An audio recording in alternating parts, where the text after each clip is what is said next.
Hello दोस्तों, examination classes में आपका स्वागत है। आज हम लोग का जो टॉपिक है इलेक्ट्रिसिटी एंड मैग्नेटिज्म, विद्युत एवं चुंबकत्व के बारे में। पिछले वीडियो में हम लोगों ने लाइट एंड साउंड के बारे में पढ़ा था। तो इसके बाद हमारा जो टॉपिक है इलेक्ट्रिसिटी एंड मैग्नेटिज्म, विद्युत एवं चुंबकत्व। इसमें हमारा पहला पॉइंट है चार्ज। चार्ज क्या है? आवेश। आवेश जो होता है वह चुंबक को पास में लाने पर क्या होता है? आकर्षण करता है।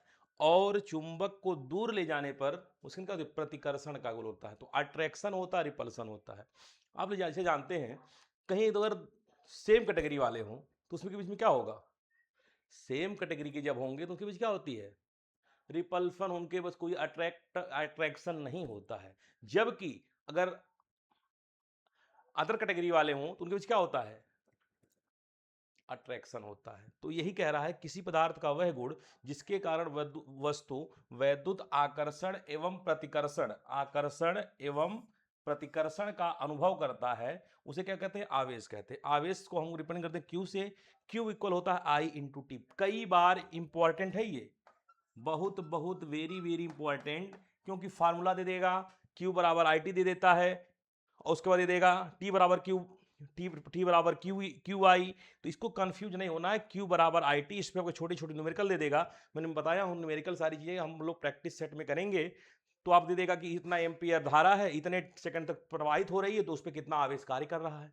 तो आप तुरंत फार्मूला लगाइए, उसका आंसर दे दीजिए। एक लाइन में जवाब आएगा। तो हम जब फार्मूला हम जानेंगे तभी तो इसको हम लोग फार्मूले को लगा के अप्लाई कर पाएंगे, और आराम से हम लोग का इक्वेशन आसानी से मिल जाएगा। और इसका यूनिट पूछता बहुत ज़्यादा, कि इसका यूनिट जो होता है, आई का यूनिट होता है एम्पियर टाइम का सेकंड। तो एम्पियर सेकंड, या इसी को हम लोग कूलाम भी कहते हैं।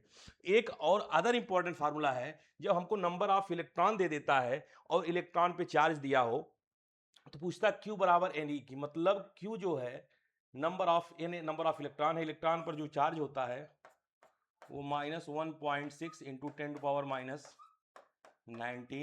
कूलाम। अगर ये प्रोटॉन पर कह दे चार्ज, तो प्रोटॉन पॉजिटिव चार्ज होता है 1.6 इंटू 10⁻⁹ कूलाम। ठीक है। तो यहां से हम लोग नंबर ऑफ इलेक्ट्रॉन का अगर दे देगा चार्ज, और इलेक्ट्रॉन से डिवाइड करके हम लोग नंबर ऑफ इलेक्ट्रॉन भी निकाल सकते हैं। ये फार्मूला भी वेरी वेरी इंपॉर्टेंट है। तो हम लोग चार्ज और चार्ज के लिए ये नोट पॉइंट था, समझिए। तो आवेश क्या है इसके बारे में हम लोग देखें, तो इसमें कोई डाउट तो नहीं होना चाहिए, सब कुछ समझ में अच्छे से आ गया होगा। अब हम लोग कूलाम्स लॉ पढ़ेंगे। क्या पढ़ेंगे? कूलाम्स लॉ, कूलाम का नियम। कि कूलाम का नियम जो है किस क्या होता है, और इससे फार्मूला कुछ निकलेगा, उसके लिए हम लोग जो बहुत जरूरी है। क्योंकि थ्योरेटिकल हमको पेपर्स मतलब, लेकिन जब थ्योरी नहीं हम समझ पाएंगे तो उसके कंसेप्ट को हम भूल जाते हैं। केवल फार्मूला अगर आपको हम रटाते चलेंगे तो फार्मूला आप क्या होगा? भूल जाएंगे। उसके बाद कुछ कंसेप्ट जब रहेगा हमारे साथ तो हम लोग उसको आसानी से समझ सकते हैं। इसलिए हमारा अगला जो हेडिंग है वो क्या है? कूलाम्ब का नियम, कूलाम्स लॉ।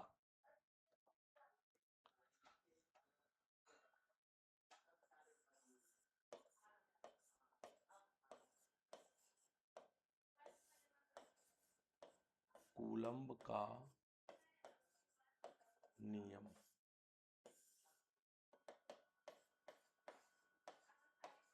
Coulomb law. जैसे मान लीजिए हमारा ये दो पॉइंट हो, ए है, ए बी है। इस पर प्लस Q1 चार्ज हो, इस पर प्लस Q2 चार्ज हो। इनके बीच दूरी जो हमारा है वो क्या है? R है। ठीक। अब हम लोग, तो ये डिपेंडेबल जो होता है कूलाम के नियम में, जो फोर्स होता है, जो बल होता है, वो चार्ज के इनवर्सली प्रोपोर्शनल और उनके बीच के डिस्टेंस के स्क्वायर के, सॉरी, पर इनवर्सली प्रोपोर्शनल होता है, ये प्रोपोर्शनल होता है। जब दोनों कंबाइंड हम लोग करते हैं तो ये हो जाता है Q1 Q2 upon r square. और जब हम लोग यहाँ से बहुत बचपन से हम लोग जानते चले आए हैं कि जब प्रोपोर्शनल हटाते तो कोई कोई कांस्टेंट का क्या करते हैं? मल्टीप्लाई करते हैं। तो K into Q1 Q2 upon r square. तो एफ बराबर Q1 Q2 upon r square. कि हमारा एक क्या है, नियतांक है। कि क्या है, ये नियतांक है, ठीक है। यही के नियतांक ए जो क्या होता है कि 1/4 पाई एप्सिलॉन 0 होता है। यही के का मान क्या है, 1/4 पाई एप्सिलॉन 0। इसका मान जो हमारा होता है वो 8 एप्सिलॉन 0 का जो वैल्यू होती है वो 8.85 इंटू 10⁻12 8.85 इंटू 10⁻12 जी कूलाम स्क्वायर पर न्यूटन मीटर, कूलाम स्क्वायर पर न्यूटन मीटर। और इसका पूरी वैल्यू जो मान होता है वो 9 इंटू 10⁻9 न्यूटन मीटर पर कूलाम स्क्वायर। तो इसमें हमको सब जो याद करनी चीजें हैं, जो पेपर हमारे आना है, वो मेन कंसेप्ट जानना है कि के क्या है, कि हमारा जो नियतांक इसको हम लोग क्या बोलते हैं, तो इसको बोलते हैं निर्वात, सॉरी एप्सिलॉन 0 जो हमारा होता है इसको बोलते हैं निर्वात की विद्युतशीलता। निर्वात की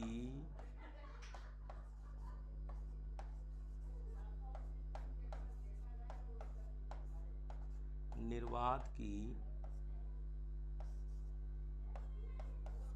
विद्युतशीलता। तो कंसेप्ट में हमारा केवल इसमें कूलाम के नियम जानना है कि कूलाम का नियम क्या है। कूलाम का नियम जो है किन्हीं दो आवेशों के गुणनफल के समानुपाती होता है और उनके बीच के दूरी के वर्ग के व्युत्क्रमानुपाती हो। जब दोनों इक्वेशन को हम लोग कंबाइन करके देखते हैं तो हमारा समझ में आता है कि F proportional Q1 Q2 upon r square. जब ये इसको प्रोपोर्शनल हटाएंगे हम लोग तो कोई ना कोई कांस्टेंट का मल्टीप्लाई हो जाता है।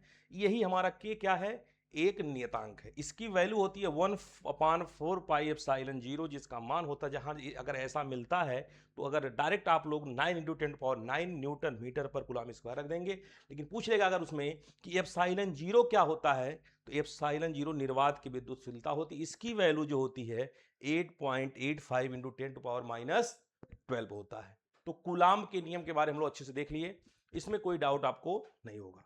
अगर हमारी वीडियो आपको पसंद आते हो तो अपने दोस्तों में शेयर करते रहें और हमारे चैनल को सब्सक्राइब करते रहें, जिससे कि आपको कंप्यूटर ऑपरेटर के जो जनरल नॉलेज का टॉपिक है, जो जनरल नॉलेज का सिलेबस है, हम लोग अच्छे से कवर करके अक्टूबर के लिए कंप्यूटर ऑपरेटर का जो पेपर है हम लोग उसमें अच्छे से अच्छे नंबर गेन करें।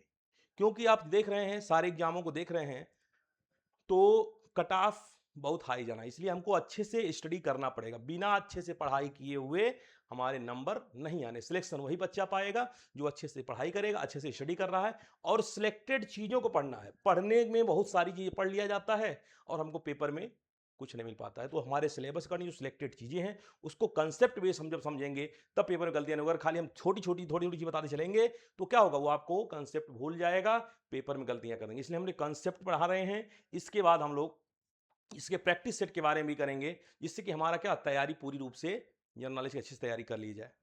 तो अब हमारा कूलाम्स के नियम में कोई डाउट तो आपको नहीं है। अब इसके बाद हम लोग देखेंगे पोटेंशियल विभव क्या होता है।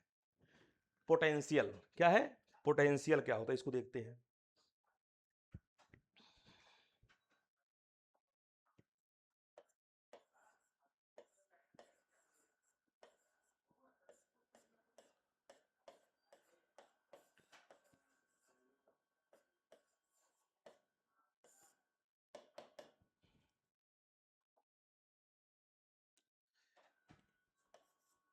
एकांक आवेश को एकांक आवेश को अनंत से किसी बिंदु तक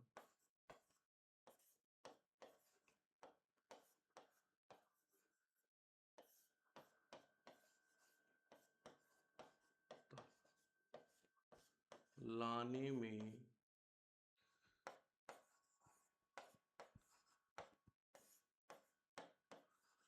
किया गया कार्य विभव कहलाता है।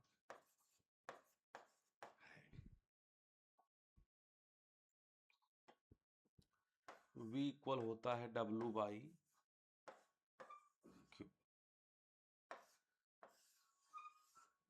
V हमारा क्या हो गया, कार्य, Q क्या हो गया, आवेश। तो V इक्वल W/Q हो गया। इसकी यूनिट क्या होती है, यूनिट हम देखेंगे तो यूनिट इसका होता है जूल पर कूलाम, जूल पर कूलाम या वोल्ट। ये बहुत पूछेगा कि विभव का या विभवांतर का मात्रक क्या होता है, तो हम सीधे सीधे वोल्ट बताएंगे। या कंफ्यूज करने के लिए आपको दोनों मात्रक दे देगा, जूल पर कूलाम दे देगा, वोल्ट दे देगा, क्या हो जाएगा, ए और बी दोनों सही हो जाएगा। इसलिए आपको दोनों मात्रक को जानना बहुत जरूरी है। एक से हमको वोल्ट तो हम लोग ज्यादातर जानते हैं कि विभव क्या है, वोल्ट होता है, लेकिन ये मात्रक भी याद रखना, क्योंकि फार्मूले बेस जो हमारा फार्मूला V इक्वल W/Q है, इसलिए वर्क अपान चार्ज जो है उससे हमारा जूल पर कूलाम निकल के मात्रक आता है। तो जूल पर कूलाम या वोल्ट दोनों मात्रक किसका होता है, विभव का होता है। ठीक, अब इसको थ्योरी आपको बता दी। थ्योरी क्या हो गया कि एकांक आवेश को किसी भी तुलाने में किया गया, एकांक आवेश को किसी भी तुलाने में किया गया जो कार्य है वही हमारा क्या विभव कहलाता है। समझ में आसानी से आ गया। तो विभव के बारे में भी आपको समझ में आ गई होगी। कंसेप्ट हम लोगों ने चार्ज के बारे में पढ़ा, उसके बाद कूलाम्स के नियम के बारे में बताए, उसमें आपको एप्सिलॉन जीरो के बारे में बताया गया कि एप्सिलॉन जीरो क्या होती है, वो निर्वात विद्युतशीलता थी। विभव के बारे में बता दिया गया। अगला टॉपिक हमारा जो है विद्युत धारा। क्या है, विद्युत धारा। विद्युत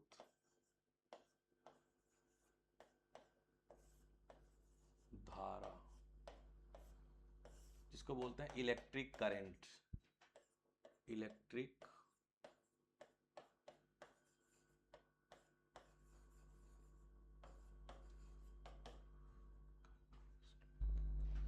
इलेक्ट्रिक करंट। तो इलेक्ट्रिक करंट क्या होता है, तो इसमें हम फार्मूला जानते हैं Q इक्वल IT बताएं चार्ज में, तो I इक्वल क्या हो जाएगा, Q/T। इसी फार्मूले से ही डिफिनीशन बन जाएगा। एकांक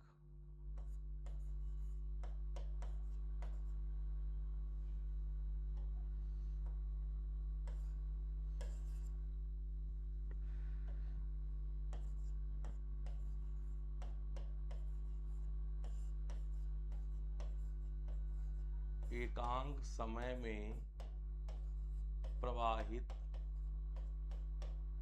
आवेश की मात्रा को आवेश की मात्रा को धारा कहते हैं। क्या कहते हैं, धारा कहते हैं। तो फार्मूला हमारा बन के आ गया Q इक्वल IT या I इक्वल Q/T। इसकी अगर यूनिट निकालनी हो तो यूनिट क्या हो जाएगा, कूलाम, कूलाम पर सेकेंड, या इसी क्या होता है, एम्पियर। क्या होता है, एम्पियर। तो कूलाम पर सेकेंड या एम्पियर। तो एकांक समय प्रवाहित आवेश की मात्रा को क्या धारा कहते हैं। Q इक्वल IT होता है, I इक्वल Q/T भी होता है, Q इक्वल NE फार्मूला भी पढ़े हम लोग। तो इसलिए यहां से हमारा मात्रक हो गया कूलाम पर सेकेंड, या इसी को हम लोग एम्पियर कहते हैं। तो विद्युत धारा भी बहुत आसान है, इसलिए हम लोग विद्युत धारा, विद्युत विभव और उसके बाद कूलाम्स के नियम, इन सब के बारे में हम लोग भी देख लिया। अब ओम्स का नियम वेरी इंपॉर्टेंट जो आता है, ओम्स का नियम आता है, वो वेरी वेरी इंपॉर्टेंट है। कई बार क्वेश्चन में आया है कि ओम्स ला, ओम का नियम, ओम का नियम। आपको केवल सिलेक्टेड चीजें जो आपके पेपर से रिलेटेड आया हुआ है, केवल मैं उसी टॉपिक को लेके चल रहा हूं, क्योंकि अगर फिजिक्स केमिस्ट्री साइंस को, साइंस बहुत लंबी ब्रांच है, तो उसमें आपको सिलेबस में जो आया हुआ है, जो सिलेबस में दिया है, उसी के अकॉर्डिंग टॉपिक हम लोग देख रहे हैं, जिससे आपको पेपर के कम समय में ज़्यादा से ज़्यादा हम लोग नंबर गेन कर पाए। ओम का नियम, ओम्स लॉ। ओम साइमन ओम्स आपने बताया था कि जो हमारी बोल्ट होती है, मतलब विभवांतर होती है, वो धारा के समानुपाती होती है, वी प्रोपोर्शनल आई। तो वी इक्वल क्या होता है, I R. V equal I R क्या है, एक नियतांक है, आर क्या है, एक नियतांक है। इसे क्या करते हैं, वैद्युत प्रतिरोध कहते हैं। इसे क्या कहते हैं, वैद्युत प्रतिरोध कहते हैं। क्या कहते हैं इसको, चालक का प्रतिरोध।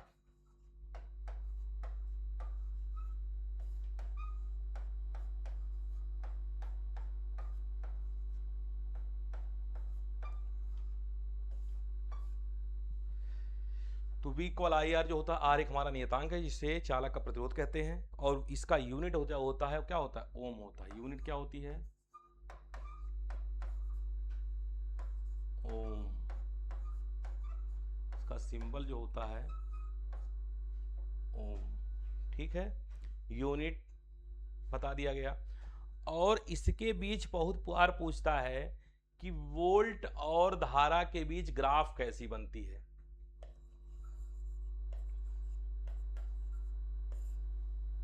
ग्राफ, इसमें ग्राफ हमेशा स्ट्रेट लाइन बनता है। क्या होता है, मान लीजिए हमारा ये धारा आई हो गया और ये V हो गया।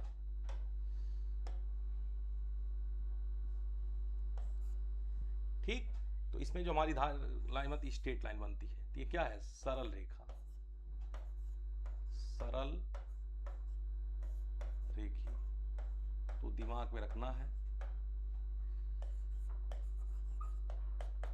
कि जो ओम का नियम है, इसमें जो हमारी ग्राफ बनती है वो क्या होती है, सरल रेखी बनती है। मतलब इंपॉर्टेंट जो क्वेश्चन पूछेगा कि धारा और विभवांतर के बीच ओम के नियम के अकॉर्डिंग कैसी ग्राफ बनती है, तो क्या होती है, सरल रेखी होती है। ऑप्शन दे देगा सरल रेखी, पैराबोली, अति पैराबोली, वृत्तीय। तो आप तुरंत बिना सोचे समझे उस पर सरल रेखी पे, स्ट्रेट लाइन पे तुरंत टिक कर देंगे। तो ओम के नियम में V equal I are formula आपको दिमाग पे रखना ही रखना है, क्योंकि इस पर क्वेश्चन बहुत पूछेगा। तो आपको इसमें आई का मान दे देगा, V का मान पूछेगा, आर का मान कितना होता है। तो आर एक हमारा नियतांक, इसको प्रतिरोध कहते हैं, यूनिट इसका ओम है। और ग्राफ में है V और I के बीच ग्राफ क्या होती है, सरल रेखीय प्राप्त होती है। अब कुछ पॉइंट जो इंपॉर्टेंट है कि इसमें चालक को के प्रतिरोध को कौन कौन से फैक्टर जो है वो इफेक्ट डालती है, ये बहुत पूछता है कि ताप बढ़ा दे चालक का प्रतिरोध क्या होगा, लंबाई बढ़ा दे तो क्या फर्क पड़ेगा, या उसकी एरिया बढ़ा दे तो क्या फर्क पड़ेगा। तो ये क्वेश्चन आपको मैं एक फार्मूले बेस बता रहा हूं, उसमें कंसेप्ट एक साथ आपको क्लियर हो जाएगा। तो चालक को प्रभावित करने वाले कारक,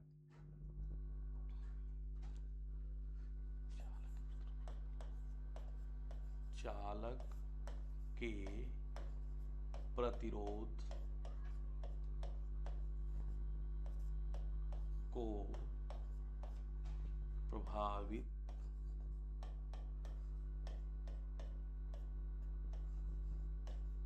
करने वाले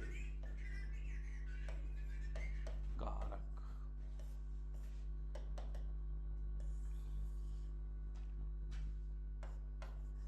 एक फार्मूला याद रख लें,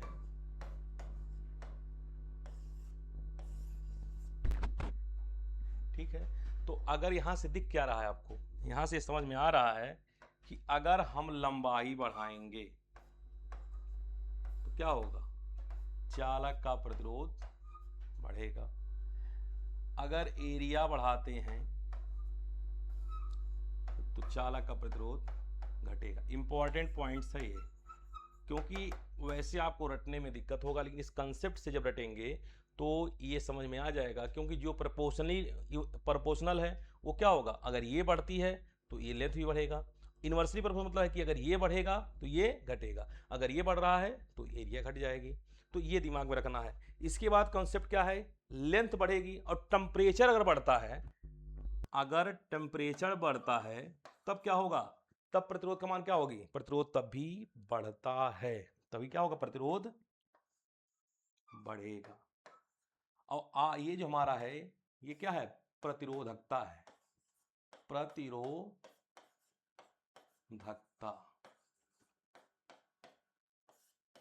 तो यहां से कहीं भी पूछ लेगा कि प्रतिरोधकता क्या फार्मूला क्या होती है, तो यहां से आप बता सकते हैं rho equal R into A upon L. अगर पूछ ले कि चालक की प्रतिरोधकता का मान बढ़ रहा है तो प्रतिरोध पर क्या प्रभाव पड़ेगा, तो रो का मान बढ़ने पर क्या होगा, प्रतिरोध का मान बढ़ेगा।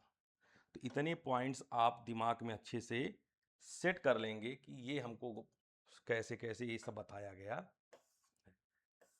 एक साथ आपको कई चीजें बता दी गई हैं जो कि वेरी वेरी इंपॉर्टेंट है, कि मतलब अगर प्रतिरोध बढ़ता है तो लेंथ बढ़ेगी, प्रतिरोध घटेगा तो एरिया बढ़ेगा, प्रतिरोध बढ़ती है टेम्परेचर बढ़ता है तो प्रतिरोध बढ़ेगा, प्रतिरोधकता बढ़ेगी तो प्रतिरोध का मान बढ़ेगा। तो ये इफेक्ट डालने वाले हमारे कारक थे जो वेरी वेरी इंपॉर्टेंट पेपर पूछता है। अब कुछ पॉइंट, इसका यूनिट क्या होता है ये लिख लेते हैं। इसकी यूनिट क्या होती है, इसकी यूनिट जो होगी अगर निकालना हो तो इसका ओम होता है, इसका मीटर स्क्वायर होता है एरिया का, अपान मीटर होता है। तो मीटर मीटर कैंसिल हो जाए, क्या हो जाएगा इसका, ओम मीटर। तो प्रतिरोधकता मात्रक क्या हो जाएगा, ओम मीटर, प्रतिरोध का मात्रक ओम। ठीक है। अब इसके बाद नेक्स्ट हमारा जो है इसमें श्रेणी क्रम और समांतर क्रम आता है। जो हमारे घर की वायरिंग है, स्विच में झालर लाइटें, ये सब किस सिस्टम पूछता है, ऐसे एग्जांपल दे देगा कि जो हमारे घर की झालर लाइटें होती हैं इस कौन से क्रम में जुड़ी होती है, श्रेणी क्रम की समांतर क्रम। तो थोड़ा सा इसको भी हम लोग देख लेते हैं। तो हमारा अगला टॉपिक जो है श्रेणी क्रम और समांतर क्रम। श्रेणी क्रम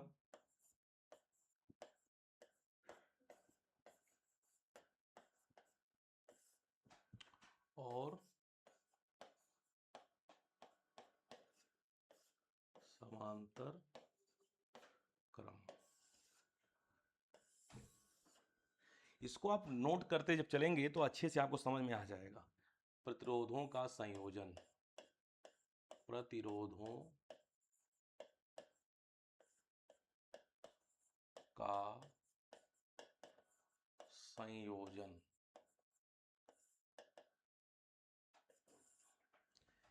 श्रेणी क्रम और समांतर क्रम।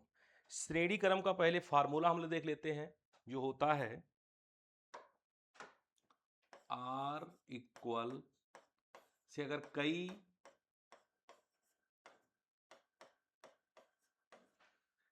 प्रतिरोध जुड़े हों तो R को बोलते हैं तुल्य प्रतिरोध। क्या बोलते हैं, तुल्य प्रतिरोध। इसका फार्मूला हम लोग से दे देगा 2 ओम 3 ओम 4 ओम।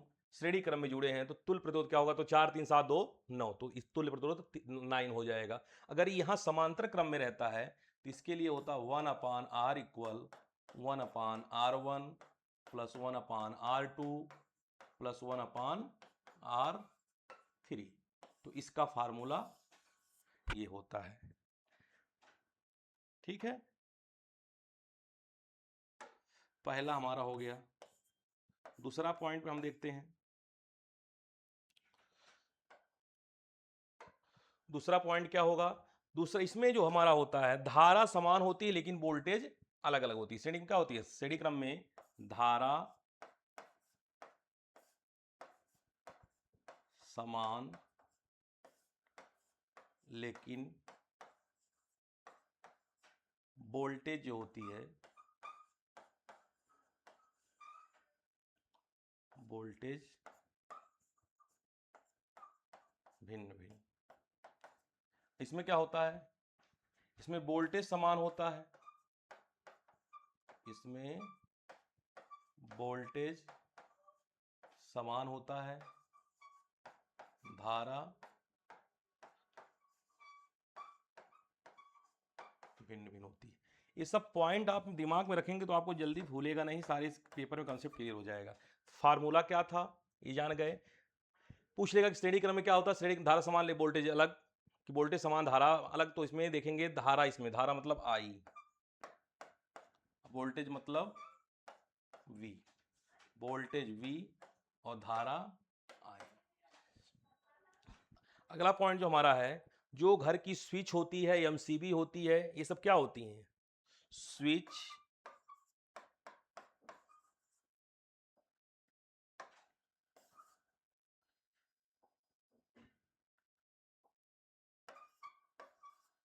स्विच, एमसीबी, झालर,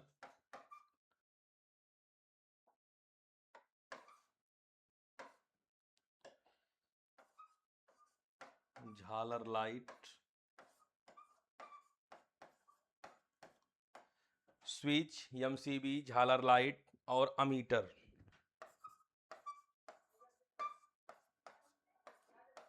ये सब किस पे हैं? ये सब हमारे श्रेणी क्रम में होते हैं। और समांतर क्रम क्या होते हैं? वोल्ट मीटर, घर की वायरिंग, वोल्ट मीटर,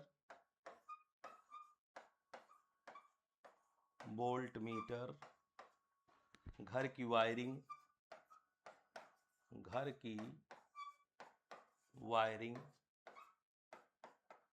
घरेलू उपकरण, जिस हमारे घर के ऊपर फ्रिज, एसी, कूलर, घरेलू, ये सब किसमें है? अगर समांतर क्रम में ना होते तो क्या होता? अचानक बल्ब तेज जलता, बल्ब स्लो हो जाती, क्योंकि अगर वोल्टेज समान न आती तो फ्रिज में पता चला हम वहां से ज्वाइनिंग अपना दिए हैं मेन सप्लाई से, तो जो पास में बल्ब है वहां पे उसमें ज़्यादा आपका तेज जलता, और लास्ट तक किचन तक हमारे आ रहा, तो वहाँ फ्रिज में लाइट ही नहीं आ रही है। लेकिन क्या उसमें क्या होता है? ये सब समांतर क्रम में जुड़े होते हैं, तो इसलिए यहाँ पे क्या होती है? वोल्टेज इसको हर जगह से मिलती है। तो वोल्ट मीटर हो, घर की वायरिंग होती, घरेलू उपकरण, ये सब क्या है? समांतर क्रम में होते हैं। जबकि श्रेणी क्रम में क्या होता है? स्विच होता है, एमसीबी होता है, झालर लाइटें होती हैं, अमीटर होता है, ये सब क्या होती है? श्रेणी क्रम में होती है। तो हम लोगों ने आज के बारे में, इलेक्ट्रिसिटी के बारे में अच्छे से पढ़ लिया है। तो आज हमारा, अगर आपको वीडियो पसंद आई हो तो आप अपने दोस्तों में शेयर करें, लाइक करें, और ज़्यादा से ज़्यादा लोग सब्सक्राइब करते रहें। और उम्मीद करते हैं आपको अच्छे समझ में आएगा। आज क्लास यहीं समाप्त करते हैं। Okay, thank you class.